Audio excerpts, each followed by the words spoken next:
Kiek žinome, turėjote rekordinį finansinį rezultatą. Ir kas lėmė tokį spartų jūsų įmonės augimą? Gal naujų produktų atsiradimas, galbūt kažkokios tai sritys žengia ar tendencijos žengia į Lietuvą?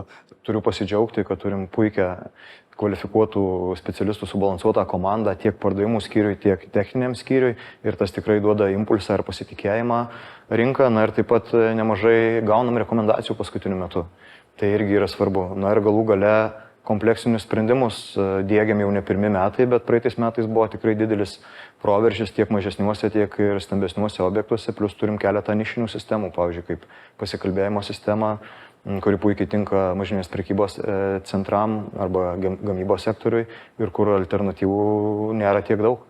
O kas įeina į tos kompleksinius sprendimus? Kai kalbam apie kompleksinį sprendimą, tai kalbam apie silpnų srovių pilną paketą, tai apsauginė, priešgaisrinė, vaizdo stebėjimo sistemos, įeigos kontrolė, elektroniniai ryšiai, evakuacinis įgarsinimas, telefonspinės, pakeliami kelio užtvarai. Tokios pagrindinės sistemos, ką mes darom ir tai patenka po žodžiu kompleksinis sprendimas. Todėl kviečiu į parodą Supernamai.